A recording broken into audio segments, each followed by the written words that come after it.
Now, the document that I'm about to show you, or the example that I'm about to show you, is a very detailed example. And not everybody will have what we call these layers of difficulty in accessing their wounded self. But it's a great example. So, what I'm going to do now is I'm just going to share this document with you, and we're going to have a talk about it. This is what we call, or I call, the rapping board. This is what I teach therapists to look out for, and this is what we do inside the Clear Method. So I want you to just kind of have a think about someone, yourself, that is trying to get into a therapeutic relationship, trying to access the pain within, trying to undo the pain that's causing the addiction, trying to undo the pain that's causing the gambling, trying to get to what it is that makes them do what they do.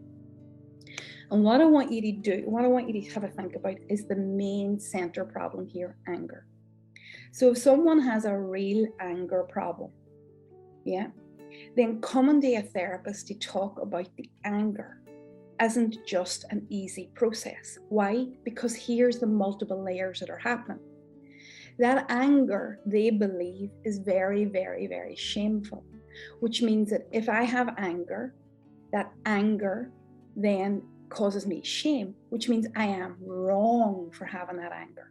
That's what I believe in me. I believe that this anger is wrong and I am wrong for having it. So if I want to go to a therapist and I have anger at the core of my issue, then this therapist, I run the risk of this therapist and myself having to see and feel shame towards me. And I have to feel this shame too. I'm ashamed that I am angry. And I think that this therapist is going to see that shame too and feel that shame towards me. So it's not just what I feel about my own anger, it's what I think the potential helper, the potential coach, potential therapist will feel. So the risk is great. Not only is shame there, but blame. I've taught myself and been taught that anger is shameful and blameful, in that I am wrong and I've done wrong, and I have done wrong in anger. And it's very difficult to be able to explain my actions in anger, my difficulties in anger, but I feel I am wrong and I've done wrong. And if I explain all of this and feel all of this, and others see this, then I'm going to lose.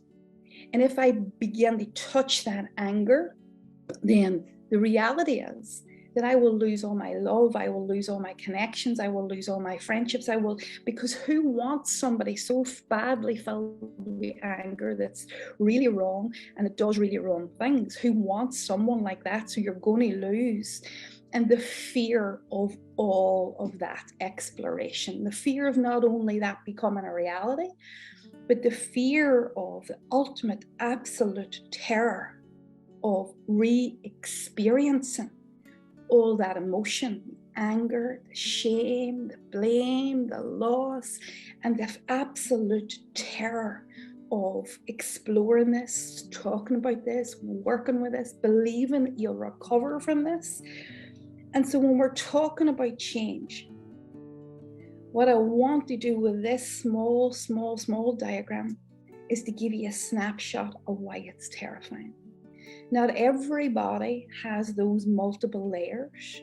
Maybe people have one or two, but what I really am asking you to think about is how many layers you have. What it is you really believe that'll happen to you if you go near this pain inside. What it is you think other people will think about you or feel about you, because that's the real reason for the resistance. That's the reason for the I'll do it tomorrow and never do it and live in the same way all year. That's the real reason. But see, when you can articulate that, do you see when you have a vocabulary for that? Do you see when you understand what's happening? See when you understand that your mind is absolutely petrified of having, one, to re-experience the pain that's there, and two, having any consequences of having to re-experience this pain. When you understand that, then you understand the chitter that says don't do it. You understand the chitter that says don't bother, that says we'll do it tomorrow, that says that therapist is not good enough for. you understand the chitter chatter that is heartbreaking for you to live with day in, day out when you want change so much.